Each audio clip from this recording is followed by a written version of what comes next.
Hello everyone, welcome back to our channel. In this video, I will guide you through how to monetize your TikTok and get rewarded with creativity program beta. If you want to do so, then first of all, what you need to do is open your any browser you have in your device and then search for sign up for Hotmail and go through the first website. If you have already created a Microsoft account, then you can use that also, but if you have not, then create it from here. Once you create that, go to the browser again and search for tiktok.com and use this Microsoft account to log into TikTok application.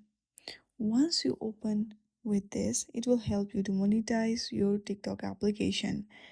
If it doesn't solve, then what you can do is open your settings and go to the general, hit on the iPhone storage and then search for the TikTok application.